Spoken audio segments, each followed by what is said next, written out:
Hello, my battalion of viewers. I'm the Knight of Arcane, and today we have a little collab video. Inspired by the collabs True Green 7 has done, me and a few other artists talked about doing our own versions of the collabs. With today's video being hosted by me. The prompt I came up with was to design a protagonist, making them some sort of bounty hunter, giving them some sort of unique limb or body part, and trying to have them be inspired by two character tropes. And for this first one, I was joined by Nerd Comics Inc. and drawing with Mr. Sepulveda. Make sure to check out and subscribe to their channels, and let's see what we all came up with, shall we? And who wants to go first, or should we start with me because I came up with the prompt? Let's start off with the one that came up with the prompt. Okay then. So, when I came up with this idea... No, wait, that's not it.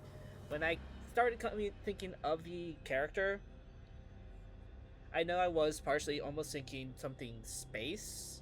Because, you know, bounty hunters and, like, you got Star Wars or Samus. But for some reason I was starting to think of just this arm that was very kind of ethereal looking, kind of had like a skeletal arm in it, and it reminded me of this one idea that I had back probably 5 years ago. Nothing was ever posted for it, but an idea I had called Hell to Pay, which would have been a series involving people contracted to like the devil to collect souls. I thought a little bit more about it with this, where we have these like hunters collect souls once their deal is up, or if they haven't finished their deal in a certain amount of time. So they send them out to then collect the souls. I did actually have like some rough sketches about just how I wanted to try to do it. Wanted something kind of short, kind of do it in more like a sort of modern setting. Yep. And came up with a few ideas, but in the end, I came up with this. So with my character, I knew I wanted to, besides do a female character, I knew I was kind of working with the tropes of the Ditz and the Blood Knight. While maybe the Ditz isn't as seen in this, both of them do also overlap a little bit, in my opinion, with cute but psycho. I wanted to design her to look very cute, something that I think could be an anime protagonist-like character. But once in like a fight or in certain situations, she will go pretty much sicko mode. The idea for her more casual outfit was something that, you know, is cute and just kind of fun, though you can see a little bit of professionalism in there, and shows off the arm a little bit more. While her more work outfit is all professional, it's a suit. And in my head, I was also just thinking of, with both her and the story of Hell to Pay, that the song Na Na Na by My Chemical Romance fits really well with this character. And the theme and just tone I want to go with the story, if I ever do it. At one point, while nothing in the drawing showed it, I did think of a scythe, but I ended up on a baseball bat and ball, because I thought the idea of just putting like the demonic energy from like the hand into the ball, throwing it up, and then hitting it to like get their targets had like a cool image in my mind. Though I also kind of want to at some point maybe go back to the beta designs hand, because that also just looked really good. Meet. Ooh, nice. Yeah. Meet Ramona. I like Ramona. Thank you. She's got some good color. Oh, thanks. I really like her look. Yeah. Thanks. My kind of idea would be that how she got into the job of like collecting souls is like she originally had like a boring kind of 9 to 5 like office sort of job, being some sort of secretary. But like she was drained and was like she's kind of like a nerd, also, likes to game. Yeah.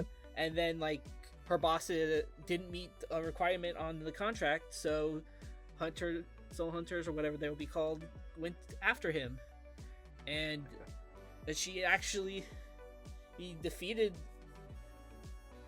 one of them or whatever, and was then offered a new job, and she took it by taking out her old boss. Pretty dope. Yeah. I did have like a different idea. This was like the first idea that just more close up, because like the beta is in the corner, but this is a more close up one. This was like kind of like the first pass, and I do like parts of it, but like especially the arm. But I do kind of like the more I don't know, I guess kind of I don't know what the fit would be considered. Whatever I came up with for like the final designs. And I don't know, I was listening to a lot of My Chemical Romance's song that's literally just called Na Na Na, and like I feel like that fits the general vibe and theme for this story. Makes sense. Yeah. It definitely does. Yeah. I also like the way that you designed her arm. Oh, thank you. Because I mean, spoilers, I guess, but I did an arm as well, but I like the way that you did yours. It's I don't know if it's like plasmatic or whatever kind of energy's kind of coming off of it. I think it's really sick looking. Yeah. I kept mine pretty stale. You'll see it when we get there. Yeah, no worries. I think it's kind of. So what? You were saying, nerd? Yeah, I was gonna ask. So part of the prompt was basing the thing on multiple tropes. So I was curious which ones you used for this. Yeah, I do unfortunately think the ideas for like the tropes are more so in like unfortunately with the personality and less with the design. Which I probably should have thought a little bit more. Though I guess part of it is trying to do is cute but psycho. Right. Then also the Blood Knight, which is one that like people that actually like fighting and stuff. Yeah. That makes sense. Yeah. It's probably also a little. I do think she's kind of also probably a little bit of like a ditz, kind of like the generic anime boy protagonist, like say Luffy or Goku, where they're like not entirely smart. Maybe occasionally they'll have something smart to think of, but for the most part, she's just going with the flow. Yeah. Also, with her whole collecting souls thing, you also have a bit of like a Faustian bargain thing going on there. Yeah, I think there's a little bit of that, yeah. I can see that. Nerd, let's go with you next. Okay, so I'll just start by dropping the design and explaining it after. This world is a broken place, and one that will do all it can to break you. Most times mentally, but other times physically. Such was the case with Crosswing. Crosswing was once a human woman whose home village was raided by a group of elven warriors. She was fortunate enough to survive the raid, but both her legs were crushed in the process, losing her ability to walk. Healing magic was available in her world, but it was very rare, and those who could master it often demanded a small fortune before using it. So, she decided to try and fix her legs through other means. The Kingdom of Rave could not help her, but perhaps another kingdom could. One ruled by the Dark Lord Skoldamore. She explained her situation to him, and he agreed to heal her. If she promised to serve as his bounty hunter, she agreed. Unfortunately, Skoldamore was a necromancer, not a healer, and had no clue how to actually heal her legs. Instead, he summoned the soul of a deceased dragon and allowed it to inhabit her body and alter her physical form, hoping that the reptilian healing abilities of dragons would heal Crosswing's legs. It did not work. Though he did fuse her with the dragon and gave her a pair of new wings she could use to fly around, her legs were still paralyzed. Even though the procedure didn't fix her legs, it still did grant her movement, which Skoldmore claimed meant their deal was still intact. Realizing that she had been both cheated and likely would never walk again, she decided to dedicate the rest of her life to revenge, both against Skoldmore and making sure the elves who hurt her could never hurt anyone else again. So, the prompt for this challenge was to make a bounty hunter character, inspired by at least 2 common tropes and at least 1 unique limb. Immediately, I had a basic story concept in mind about a person with paralyzed legs hunting down the person responsible in an Inigo Montoya-inspired revenge quest. The second trope I wanted to use is actually my favorite trope of all time, the Faustian Bargain. The Faustian Bargain, named after the Germanic folklore tales of Dr. Faust, is when a character makes a deal with a powerful entity only for that deal to come back and bite them in the butt. However, there was also a third trope I wanted to explore with this, and that being one I can't actually share because I have a video coming out about it soon and spoilers. This will all make sense in retrospect. Also, I decided to make her a humanoid dragon because dragons are cool. Anyway, here's the finished result. Ooh. There's my design for mine. I went a little bit more fantasy vibe with mine. Hint, basically, this is Crosswing. Hint, she was a human woman whose village was raided. Hint, she survived, but unfortunately her legs were crushed in the process. She made a sort of Faustian bargain with a dark wizard to try to fix her legs, but it didn't work, and it turned her into this weird half-dragon thing. So she can move around while flying, but still can't use her legs. And she's been on a revenge quest ever since, while also working as his personal bounty hunter. Wow. I was getting like Van Helsing vibes and Skyrim vibes off this drawing. I like it. Yeah. Yeah, a lot of the outfit inspiration came from that one Hugh Jackman Van Helsing movie. That was the first thing I got as soon as I looked at it. Yep. That definitely has like a very, like I was going to say Monster Hunter vibe, but not like the video game, but like the Victorian kind of like Monster Hunters. Yeah. And I like the colors, like the light blue and purple. Well, it's a very nice combo, and it works really well with the brown that's being used in the outfits. Yeah, thank you. Yeah, and then also making them very mysterious with, not being able to see their eyes because of like the brim of the hat and the shading. I like that you said that there's mystery there, because I think also with like the fog and stuff, it just gives it this whole allure of mystery. Yeah, which I think is pretty awesome and sick looking. Yep, thank you. Yeah, it's also very obviously you don't want to mess with them. Like if I feel like this very much shows like the scene of like someone, like the person they're hunting, walking down on like the path, and then slowly she is revealed, and it's like too late for them. Yep. Also, that perspective, I think we really have to say that's really good perspective with the crossbow. Thank you. I was trying to go for a bit more, like, right at you perspective shots, which I haven't done in a while, and I've always kind of struggled with, so nice to see it worked out this time. Yeah, perspective is hard. I know I need to do it, but...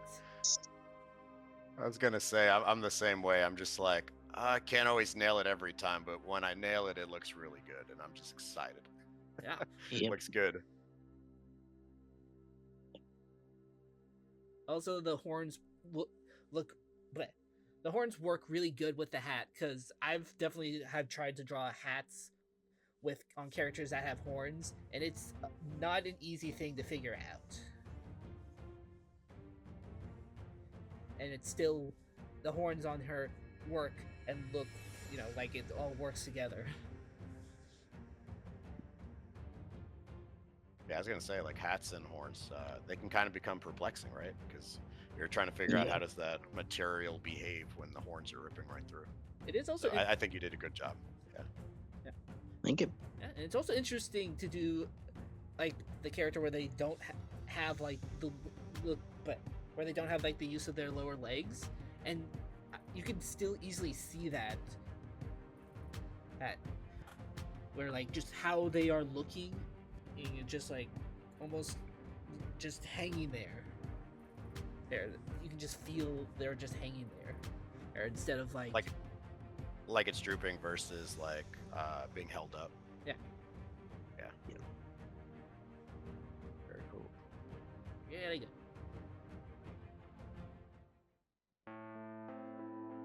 All right, so I guess I'm next, right? Yep. Yeah, I don't know. When I did this, I kind of went in like a whole bunch of different directions. Yeah. So bear with me as I put this in here. No worries. Here's my bounty hunter character, Zeta Quim. I know I wanted him to be a little bit more on the older side, possibly in his mid-40s. I wanted him to be someone who could have that imposing body type like the Punisher, and have some cool armor that would make him someone the criminals would fear. At some point in my design process, I realized he was looking a little bit more like a Power Ranger, so instead of pivoting, I decided to lean into it, hence making him embody the nerd character trope. Once I made this decision, I decided to make a character sheet for him. This way I could show off his full Ranger suit with and without the helmet on, and give him his civilian clothing. I went with the Green Ranger design because he was one of my favorite Rangers when I started watching the series. I also wanted to make his color palette a little more on the earthy side so he could feel a little bit more grounded as well. Since we had to give the bounty hunter a unique limb, I decided to give him a cybernetic arm. I felt it would provide him both with offensive and defensive capabilities necessary for his line of work. Finally, I needed to give him a weapon that would be useful in multiple scenarios, so I decided to give him a multifunctional blaster that he could easily conceal. I hope you like my design. That's my bounty hunter, Zeta Wow. Quim. So I ended up, I guess, it wasn't intentional. I ended up going character sheet wise for him, because I think when I started drawing it, I was trying to just draw like a full body silhouette and a pose, and then it just wasn't coming to me. And then I ended up starting off with the face, and then once I got to his face, kind of like what you mentioned earlier, Knight, I was thinking like stormtroopers, kind of like a Boba Fett. I was thinking Samus as well, like just the armor. And so as I started designing the armor, it started looking more like a Power Ranger, kind of like Tommy, the Green Ranger. And so I kind of just leaned into it. I mentioned it in the design notes, but I leaned into it that way. And then I also wanted to make sure he had some sort of civilian clothing. I tried to build him up kind of like a Punisher type of character.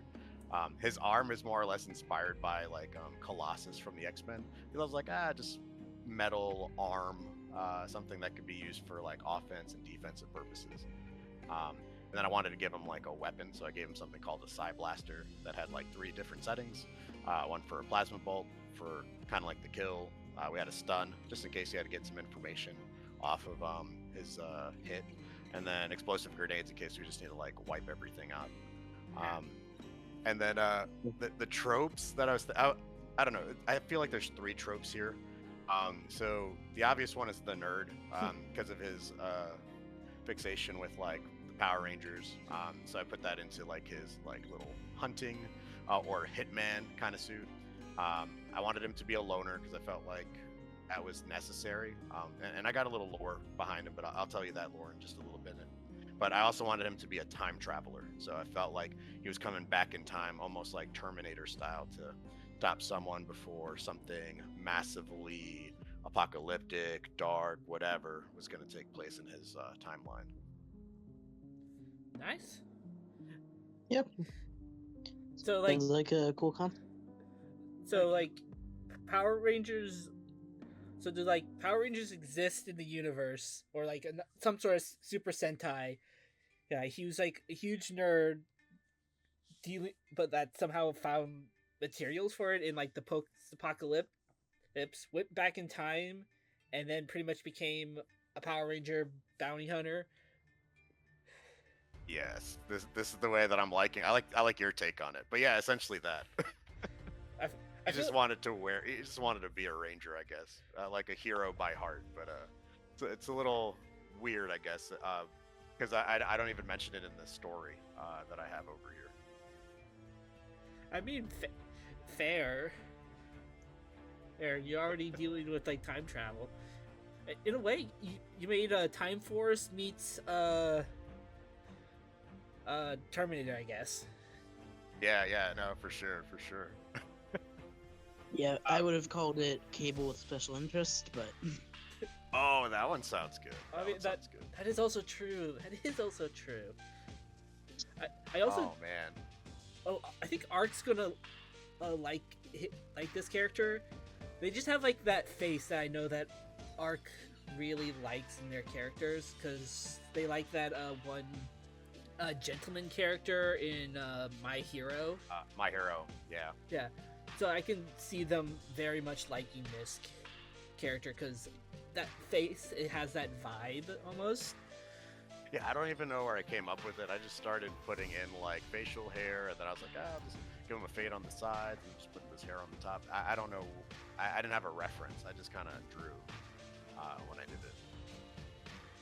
Maybe he's a bit of a gentleman also. Oh, who knows? But here's the. Oh, sorry. Go ahead. But I do also like he has like just a face that you would not expect to be a nerd, but then he is one, and I love it. I think there's that. I know there's a trope where it's like the,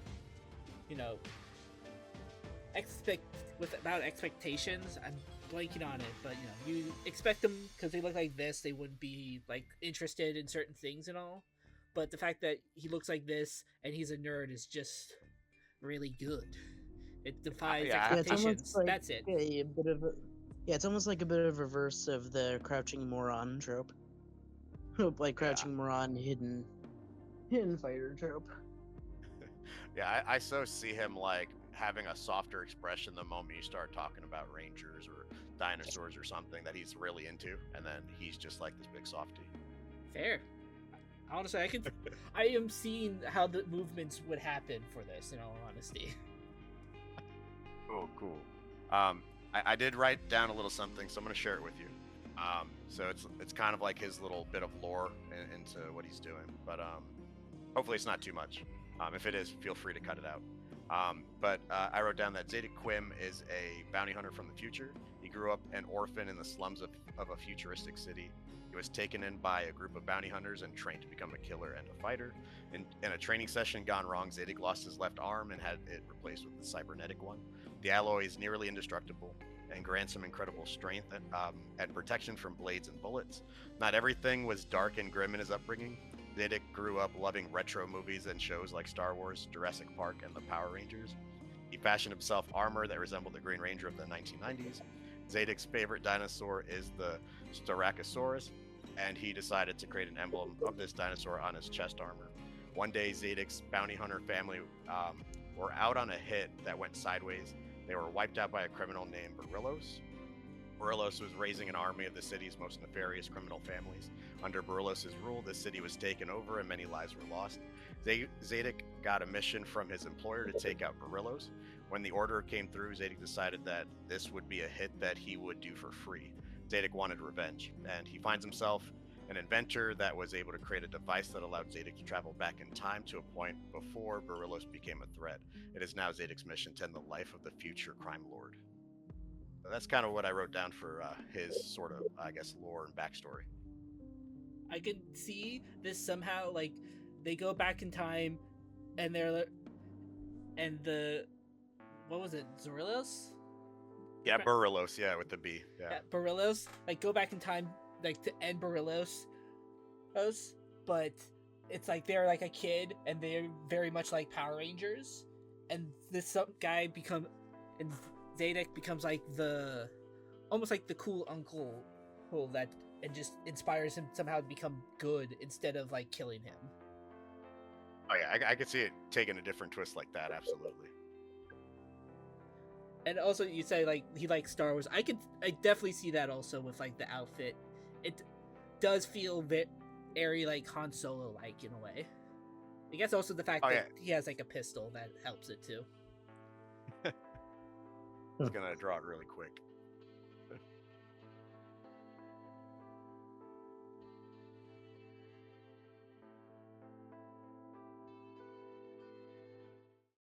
Thank you all for watching the video, and make sure to subscribe to both Nerd Comics Inc. and Drawing with Mr. Sepulveda. And check out the fantasy theories we are all trying to come up with, alongside also DMJ Illustrations and Kingpin Creations. Also feel free to drop any other suggestions we could try for these collabs. I have quite a few already in mind, and hope to do them soon with the other artists. Anyways, thank you for watching, and we'll see you all next time. Later!